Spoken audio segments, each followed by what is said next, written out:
Hello! J'espère que vous allez bien après cette petite impulsion vers le haut des crypto-monnaies. On sent que le marché des cryptos commence à avoir vraiment du mal à rester en bas. Et malgré les petits retracements, on sent quand même une bonne pression vers le haut. Alors, quelles sont les news du côté Ripple, XRP et la SEC? Après avoir élagué tout ce que je trouve vraiment pas intéressant ou pas utile et qui est là juste pour faire parler, je pense qu'une donnée importante, c'est effectivement cette chroniqueuse de Forbes, à savoir Rosalind Layton, qui a demandé une requête pour obtenir ces fameux documents du discours de Hinman qui avait été prononcé à l'époque, laissant davantage de liberté à Ethereum plutôt qu'à XRP, et d'ailleurs le poursuivant en justice via la SEC dont il était patron à cette époque. Et c'est un sujet qui fait beaucoup de controverses, étant donné que Ethereum, lui, a eu son ticket gratuit pour aller à des sommets toujours plus hauts, alors que XRP a été complètement bloqué et attaqué par la SEC. Donc pourquoi ce choix? Pourquoi XRP plutôt que Ethereum? Toute cette corruption, entre guillemets, apparaît dans ce fameux discours de Hinman, qui est maintenant en possession de Ripple et de la justice, et qui, je pense, en ce moment, fait office de pression sur la SEC et favoriserait une victoire de Ripple. Donc de toute façon, il y a plein de preuves qui montrent que XRP n'est pas une security, c'est-à-dire une valeur mobilière, mais qu'il est bien une monnaie. Et notamment, une personne a noté que la vente de XRP par Ripple depuis 2019 ne concernait que des transactions ODL. Ce qui n'en fait pas du tout une valeur mobilière, mais complètement et pleinement, et même plus que n'importe quelle crypto sur ce marché, peut-être à part Bitcoin, une monnaie. Et d'ailleurs, récemment, Ripple a même réussi à faire admettre à la SEC que XRP n'était pas une security. Et donc, en ce sens, la journaliste de Forbes, donc Rosalind Layton, a déposé une requête pour avoir accès à ces documents du discours de Hinman qui sont détenus en ce moment par le tribunal. Alors, est-ce que c'est bien ou pas bien? Difficile à dire. Personnellement, je pense que ces documents sont vraiment compromettants. Donc qu'ils restent cachés et servent de pression sur la SEC pour que Ripple gagne ce procès, ou encore que ces documents sortent au grand jour et que tout le monde puisse découvrir l'absurdité et la supercherie de ce qui s'est passé avec ce procès, ça peut être très bon aussi. Et ça peut être très bon pour tout le marché de la crypto-monnaie. Alors toujours quand tout est toujours reporté. Là, pour moi, il ne se passe plus rien. Tout est entre les mains de la justice, de la juge, qui met un temps fou à délibérer alors qu'elle connaît bien le dossier. Pour moi, tout ça, c'est une mascarade et on est simplement en train d'attendre. Attendre quoi? Attendre que tout le monde soit prêt pour appuyer sur ce putain de bouton et mettre ce putain de XRP en mouvement. Et d'ailleurs, il y a un autre sujet qui fait vraiment controverse, c'est que normalement la SEC est censée attaquer des sociétés en ayant des directives réglementaires claires, ce qui n'est absolument pas le cas dans cette affaire avec XRP et notamment dans la crypto-monnaie. La SEC n'a aucune directive, n'a aucune réglementation et a attaqué XRP sans aucune raison, basée sur aucune réglementation, et elle essaye plutôt de se débattre maintenant pendant le procès à essayer de faire tomber des directives réglementaires. C'est absolument inadmissible et pour moi ça doit être puni.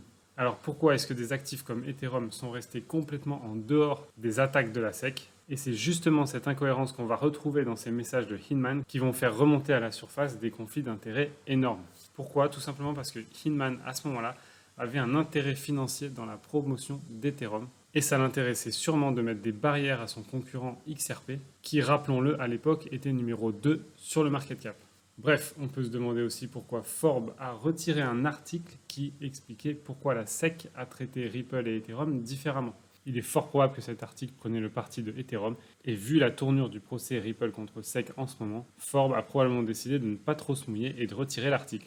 Et c'est aussi pour ça donc qu'on retrouve Miss Layton, qui a fait une demande devant le juge d'avoir accès à ces documents de Hinman, pour justement essayer d'avoir une clarté complète sur le choix de la SEC d'attaquer Ripple et pas Ethereum. Ça pourrait effectivement clarifier s'il y a réellement un aspect technologique qui fait que XRP est une security et Ethereum n'en est pas une par exemple, ou alors si tout simplement il s'agit de l'opinion d'une personne qui avait un conflit d'intérêt dans Ethereum.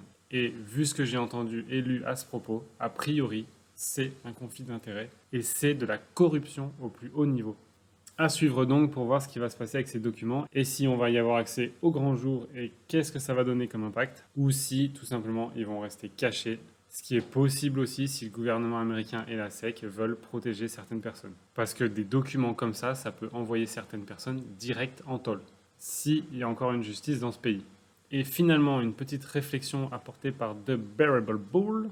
Réflexion que je me suis effectivement déjà faite, tout comme qu'est-ce qui se passerait si les documents de Hinman révèlent en fait que c'est Ethereum qui serait une security, étant donné qu'il a été vendu à certaines personnes comme Hinman lui-même, dans le but que la fondation Ethereum fasse monter son prix.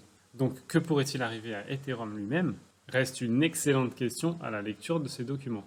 Et si maintenant Ripple et XRP sont blanchis, et que ça se passe dans les 2-3 mois qui viennent, et qu'en plus on est en train de voir que les stablecoins, et notamment les USD coins, sont dans la ligne de mire de la SEC, imaginez ce qui peut se passer si XRP est libéré et qu'en plus les stablecoins USD sont sous l'emprise de la SEC. Imaginez une chute des stablecoins ou une chute du dollar en même temps que XRP obtient sa clarté et se met à exploser, puisque tout le monde va vouloir quitter les stablecoins pour aller vers du XRP.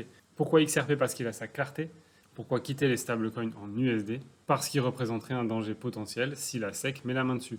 Et si ces deux événements arrivent en même temps, là c'est pas à 10 $ qu'on va aller en FOMO, c'est à 50 $ qu'on va aller en FOMO. Juste en FOMO. Je parle même pas encore d'utilité. Bref, ça reste hypothétique, ne vous excitez pas. On verra comment se passent les prochaines semaines et les prochains mois. En tout cas, réflexion intéressante puisque tout converge vers une explosion du système en cours, un démantèlement du système en cours, potentiellement des grosses baisses sur le dollar et en même temps une clarté pour XRP qui pourrait devenir la valeur refuge crypto de cette année ou d'année prochaine. À suivre, pour l'instant, c'est que de la spéculation. Mais comme je vous ai dit, il vaut mieux être placé au bon endroit, au bon moment, qu'essayer de rattraper le train quand il est parti. Bonne journée ou bonne soirée à tous et je vous dis à la prochaine.